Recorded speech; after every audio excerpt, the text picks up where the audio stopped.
महर्षि उड़िया बाबा को भी एक उपासक ने प्रश्न किया था कि महाराज जी, मन कैसे रुके? तो उड़िया बाबा ने उत्तर दिया, नियम पालन से।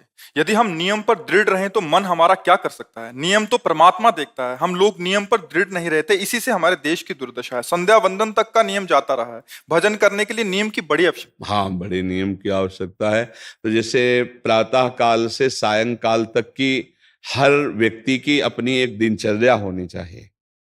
ऐसा नहीं कि आज हम 4 बजे उठे, कल 7 बजे उठे, पर फिर मन को आप कंट्रोल नहीं कर पाएंगे।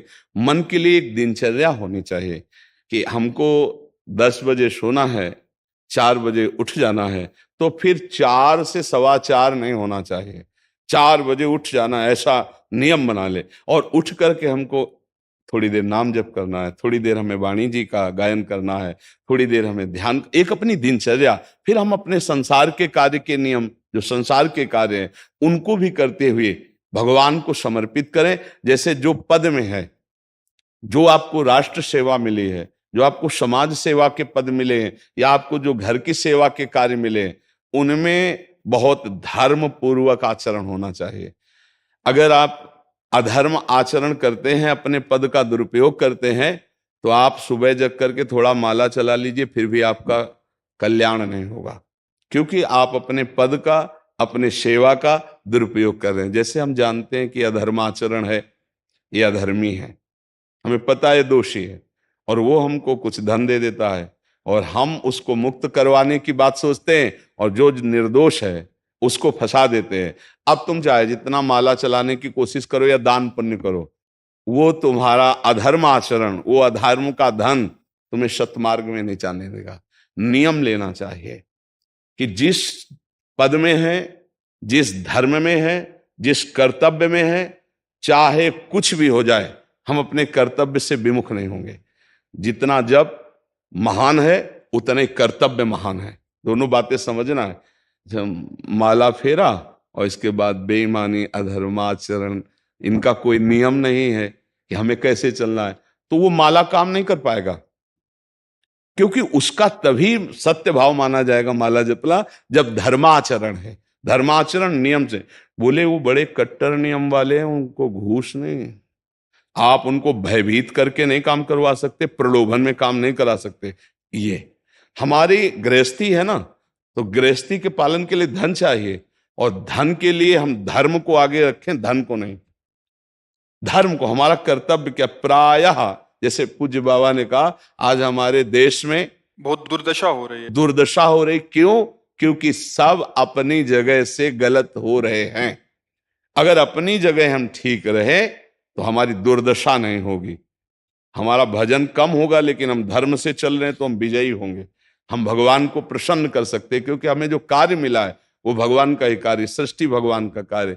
जैसे नए बच्चे कुछ वकालत पढ़ रहे थे, तो यहाँ के प्रश्न किया था कि हम जानते हैं कि वो दोषी नहीं है, हम जानते हैं कि वो दोषी है, पर दोषी हमें पैसा दे रहा है, तो हम वकालत पढ़ी इसीलिए, हम उसको जिताएंगे, तो क्या कोई पाप है? तो उनका खुला पाप है। बोले नहीं, हमारी कोई ऐसा कंपनी दो, ऐसा कुछ बोले कि हमारी कंपनी को ये सिखाया जाता है, तो हमको तो ये करना ही होगा, अगर नहीं करेंगे तो हमारी वकालत का मतलब क्या रहा? तो नहीं, वकालत का मतलब अधर्मी को मुक्त करवाना नहीं है। वकालत का मतलब अधर्मी के सबूत एकत्रित करके उसको दंड दिलवाना है, और धर्मात्मा को मुक्त करवाना है। अब इसके लिए आपके पास अर्थव्यवस्था अगर कमजोर भी है, तो धर्म व्यवस्था आपकी पूरी है। धर्म व्यवस्था ठीक है तो परिवार स्वस्थ रहेगा, सुखी रहेगा, भगवान आप पर प्रसन्न रहेंगे। अच्छा, फिर हमने तर्क रखा कि जैसे आपकी बहन के साथ कोई गलत व्यवहार करे, आपको पता है, और वो आपको 10 लाख रुपया घूस दे, तो क्या आप उसका पक्ष लेंगे? नहीं। तो फिर दूसरी बहन के साथ किया है। अब यहां विचार करना है ना, अपने भाई का अगर कत्ल किए हो, मुझे पता हो कि ये दोषी है, तो क्या हम पैसे से उसको मुक्त करने देंगे? लगेगा कि जान की बाजी लगा देंगे, और तुम्हें हम, ऐसे ही एक गरीब आदमी की किसी ने हत्या की है, तो आपका पक्ष बनता है। पर यह ज्ञान कहां मिलेगा? बिना अध्यात्म के ज्ञान तो मिलेगा नहीं। ज्ञान तो इस बात का मिला कि कैसे पैसा कमाया जाए। अच्छा, वो पैसा यदि अधर्म से आया है तो आपकी दुर्दशा कर देगा, आपकी बुद्धि भ्रष्ट कर देगा। तो जो बाबा कह रहे हैं कि आज हमारे समाज की बड़ी दुर्दशा हो रही, उसका कारण यही है कि हमें अध्यात्म का ज्ञान नहीं, हमें धर्म का ज्ञान नहीं, और बड़ी बड़ी गलतियां हो जाती है। बिल्कुल पता है आदमी निर्दोष है और हम धन के प्रभाव से उसको दंड दे देते हैं। वो दंडा भगवान जब आपको पलट कर देंगे तो आप सह नहीं पाओगे, उसका परिणाम बहुत बुरा होता है। तो इसलिए समाज को चाहिए अपने अपने कर्तव्य का पालन करते हुए एक नियमावली बना ले। जैसे कुछ दुकानों का नियम होता है कि वहां फिक्स रेट होता है, नहीं होता?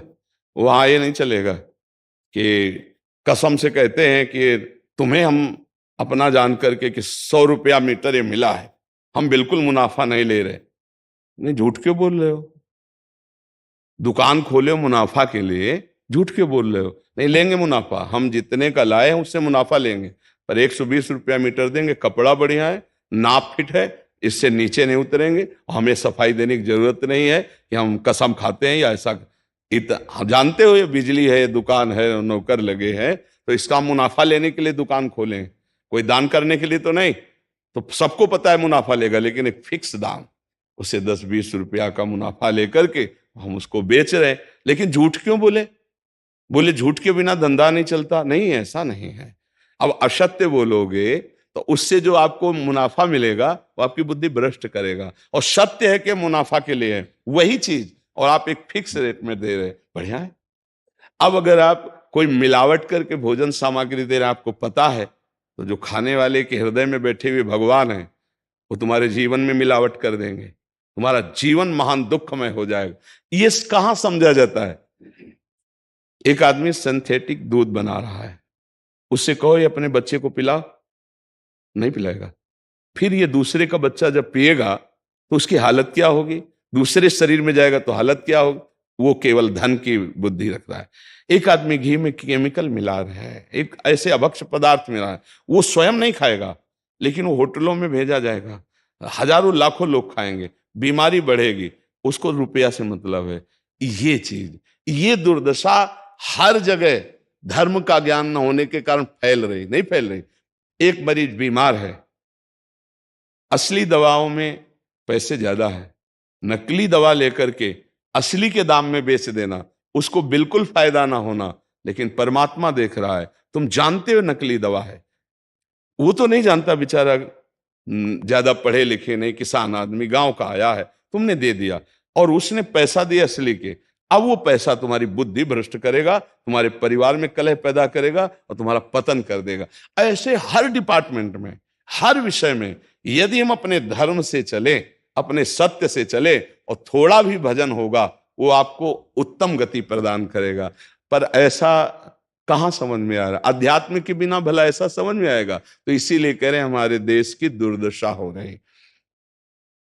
पूर्वजों में पहले यह था कि हमारा धर्म नहीं जाना चाहिए चाहे प्राण चले जाएं, हमारा चरित्र नहीं जाना चाहिए चाहे सर्वस्व नष्ट हो जाए। आज इसकी कोई परवाह नहीं, तो उसी से बुद्धि भ्रष्ट हो जाती है, जीवन एक पशुवत आचरण वाला हो जाता है, और वो अपने को बड़ा सुखी समझने लगते हैं कि हमारे पास बड़ा वैभव है। लेकिन प्यारे, उस दिन को याद करो जिस दिन तुम्हारा आखिरी समय होगा, ना तुम्हारा फार्म हाउस जाएगा, ना महल तुम्हारा जाएगा, ना बैंक बैलेंस जाएगा, ना कोई व्यक्ति, और ना ये शरीर। अब तुम्हारे कर्म तुमको भोगवाएंगे। उस समय की कौन याद करता है?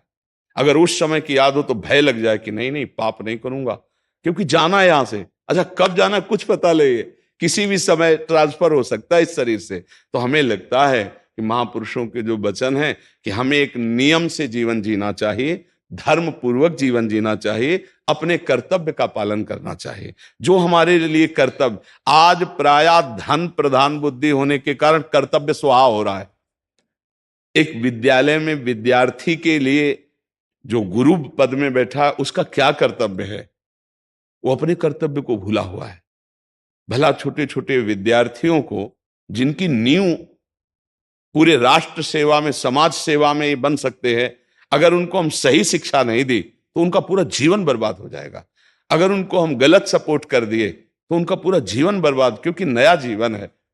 और जगह जगह अपने अपने कर्तव्यों का यदि पालन किया जाए तो पूरा समाज सुखी हो जाए। लेकिन कर्तव्यहीनता आ रही, कोई अपने कर्तव्य को नहीं समझ रहा है। तो यही बात महापुरुष जनों को दुख लगता है कि अगर सब अपने कर्तव्य का पालन करें, धर्म का पालन करें, भगवान का नाम जप करें तो सब सुखी हो जाए। सुख सब चाहते हैं और आचरण दुख वाले करते, इसीलिए सुख नहीं मिल रहा है, परिणाम में हमें दुख मिल रहा है। सच्ची मानना, वो रुपया पूरे परिवार में अशांति पैदा कर देगा। और धर्म पूर्वक 100 रुपया लाओगे और 4-5 परिवार के बैठ के नमक रोटी खाओगे, आनंद से सोओगे, बड़ा प्यार रहेगा, भगवान की कृपा रहेगी। पर ये बात समझ में नहीं आती है। तो ये वृत्ति अगर छोड़ी ना जाएगी तो कुछ भी कर लो, कहीं भी दान पुण्य कर लो, लाभ नहीं मिलेगा। अगर दान देने की बात कही गई है तो धर्म पूर्वक कमाए हुए धन से। अगर आप मेहनत से कमाए हो ना, 10 रुपया दे दोगे ना, तो 10 रुपये का वो आटा लाके अगर 2 रोटी खाएगा तो खूब वजन होगा। वो आप 1 लाख रुपया बेईमानी का रख दोगे ना, तो बैठे बैठे वो गंदा ही सोचेगा, भजन नहीं होगा।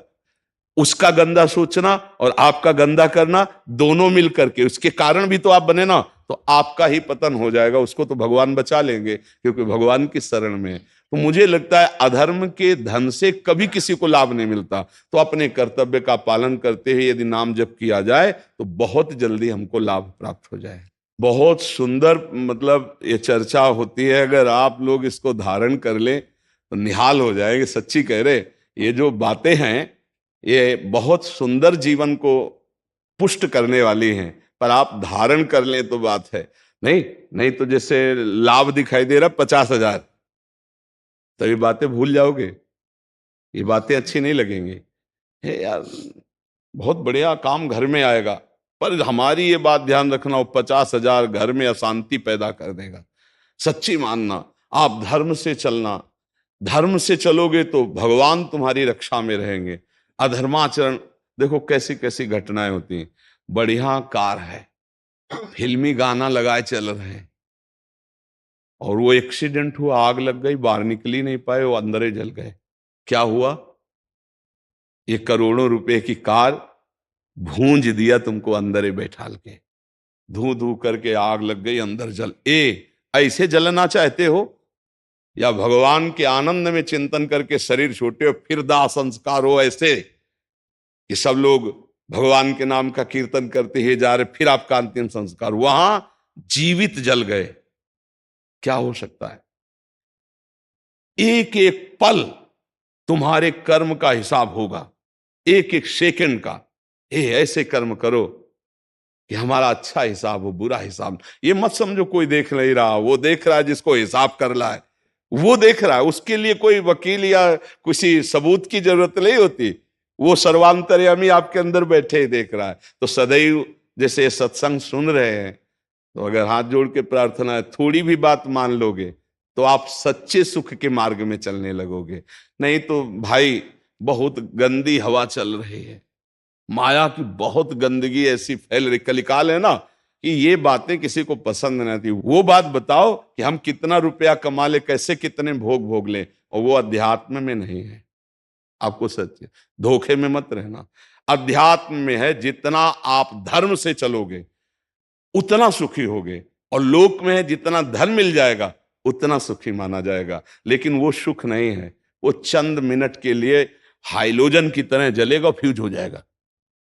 और धर्मात्मा दीपक की तरह जलेगा, पर बहुत काल तक चलता रहेगा। इन बातों का चिंतन कीजिए, खूब नाम जप कीजिए और भगवान के भरोसे रहिए, गंदे आचरण मत कीजिए।